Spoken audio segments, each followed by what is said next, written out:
$20,000 ለማግኘት እድል አለኝ በእናንተ ምክንያት 2 ሳምንት 200,000 ፎሎወር ካገኘው $20,000 አገኛለሁና ስፖርት አድርጉኝ ፎሎ አድርጉ ኮሜንት አድርጉ ሼር አድርጉ ላይክ አድርጉ ሲዳማ ሐዋሳ ጩኮ የጩኮ ልጅ ነኝ የሲዳማ ልጅ ነኝና ሁላችሁም ፎሎ አድርጉኝ ሼር አድርጉ ላይክ አድርጉ ኮሜንት አድርጉ እና በእናንተ ስፖርት $20,000 ለማግኘት እድል አለኝ በሁለት ሳምንት 50,000 ፎሎወር ደርሰናልና በሁለት ሳምንት 200,000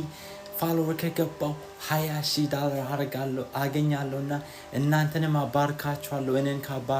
ከባርካችሁኝ እና አግዙኝ ስፖርት አድርጉኝ ሁሉም ሼር ፎሎ ላይክ ኮሜንት እያደረጋችሁ Thank you so much. ኢትዮጵያም ያላችሁት አሜሪካም ያላችሁት ሁሉም ሀበሾች በጣም ነው ማመስግናችሁ ከልቤ አመሰግናችኋለሁ ጌታ ይባርካችሁ Thank you follow share comment እያደረጋችሁ Thank you